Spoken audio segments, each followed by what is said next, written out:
le sens spatial et la relation de Pythagore. Donc, dans un premier temps, le but de cette vidéo est d'introduire le sens spatial.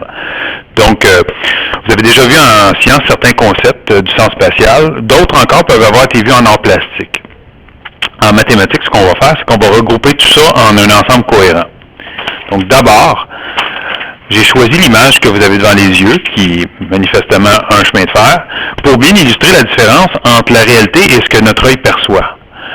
Donc, ce que notre œil perçoit dans ce cas-ci, c'est clairement un chemin de fer, donc formé de deux droites, qui semble se rapprocher de plus en plus. C'est ce que notre œil perçoit. Notre cerveau décode, lui, que c'est pas nécessaire que les rails se rejoignent un jour. On comprend que lorsqu'on a de la profondeur, les distances sont changées. Donc, elles semblent se rapprocher.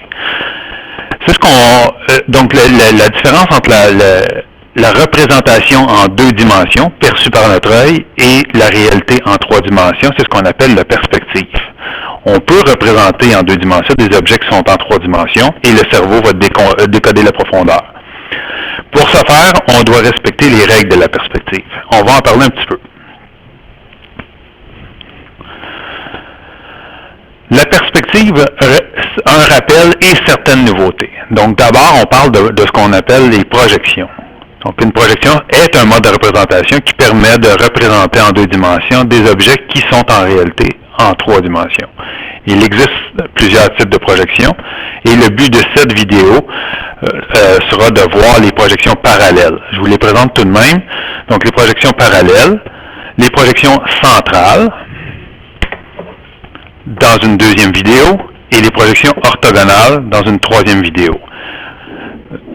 Tout n'est pas nouveau, vous allez voir qu'il y a plusieurs choses que vous avez vues sous des noms différents.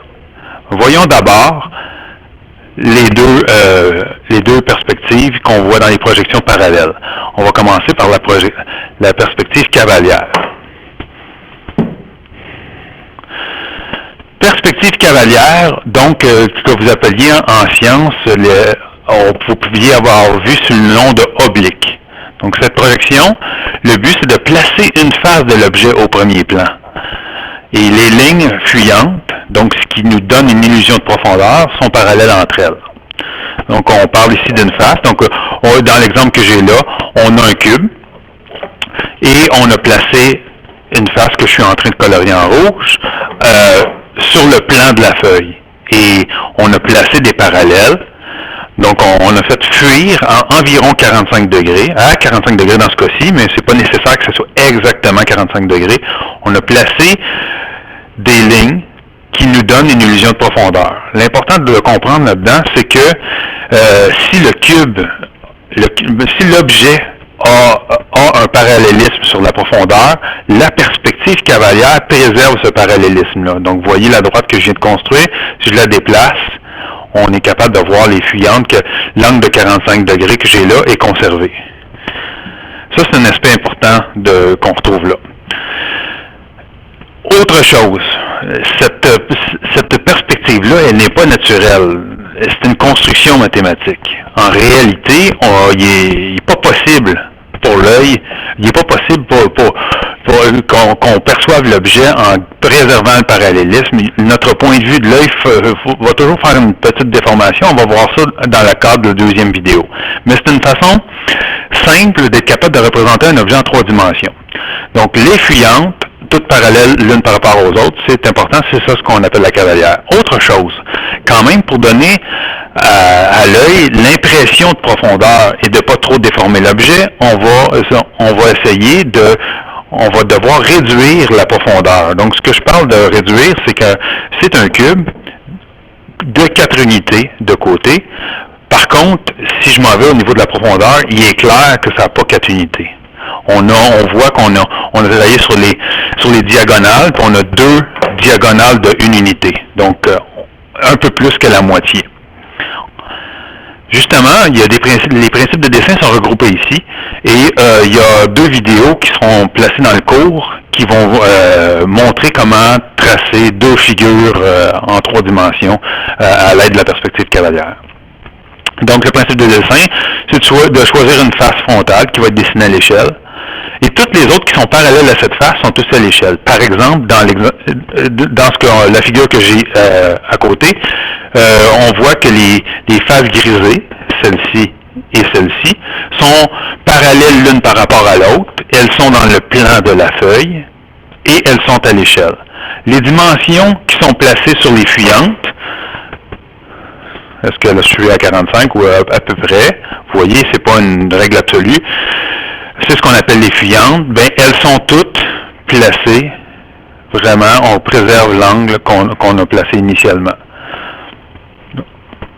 Donc, les dimensions qui sont réduites de moitié sur les fuyantes, dans le but d'éviter que l'objet paraisse plus long qu'il n'est en réalité.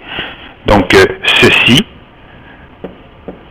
n'est pas à l'échelle, ainsi que tous les autres segments qui sont bâtis sur les fuyantes.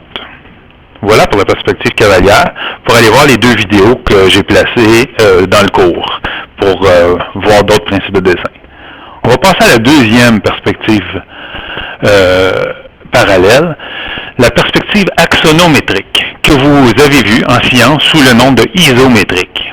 On appelle ça à cause du papier ISO, fait de points à tous les multiples de 30 degrés. Cette projection place une arête verticale au premier plan. Les lignes fuyantes sont parallèles entre elles et l'angle de profondeur est d'environ 30 degrés. Voyons ça un petit peu mieux. Donc, je vais me choisir un endroit, un segment que je vais dire qui est placé dans le plan de la feuille. On va y aller avec celui-là ici. Ça, c'est le segment du plan de la feuille et nos fameux 30 degrés. Je vais me prendre une droite pour bien le voir. Et on va le placer en rouge aussi pour mieux distinguer.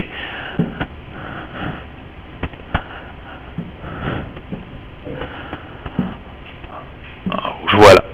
Donc, j'ai un angle de 30 degrés par rapport à l'horizontale. J'ai un petit angle de 30 degrés qui est là. Puis ça, c'est aussi, sur du papier isométrique, du papier ISO comme vu en science, il est facile d'aller chercher cet angle de 30 degrés-là parce qu'il suffit de suivre les points. Ici, on y va à peu près. Puis l'important, c'est de respecter le parallélisme par après, parce que c'est ce qu'on appelle une projection parallèle. On garde le parallélisme est préservé. Donc justement, je me suis trompé. Si je prends cette droite-là et que je la déplace, je m'aperçois que le parallélisme est conservé. Donc, à part une petite imprécision de ma part, le parallélisme est conservé d'un segment à l'autre. Et j'ai le même phénomène dans l'autre sens. Je m'en viens ici, je conserve le parallélisme. Ça, c'est bien important. OK, donc retenons, d'abord, on place au lieu de la perspective cavalière de placer une face, on place un segment, une arête dans le plan, et ensuite de ça, on y va avec des fuyantes à 30 degrés. C'est la perspective qu'on se sert le plus en science. Donc, et voilà pour la fin de cette leçon.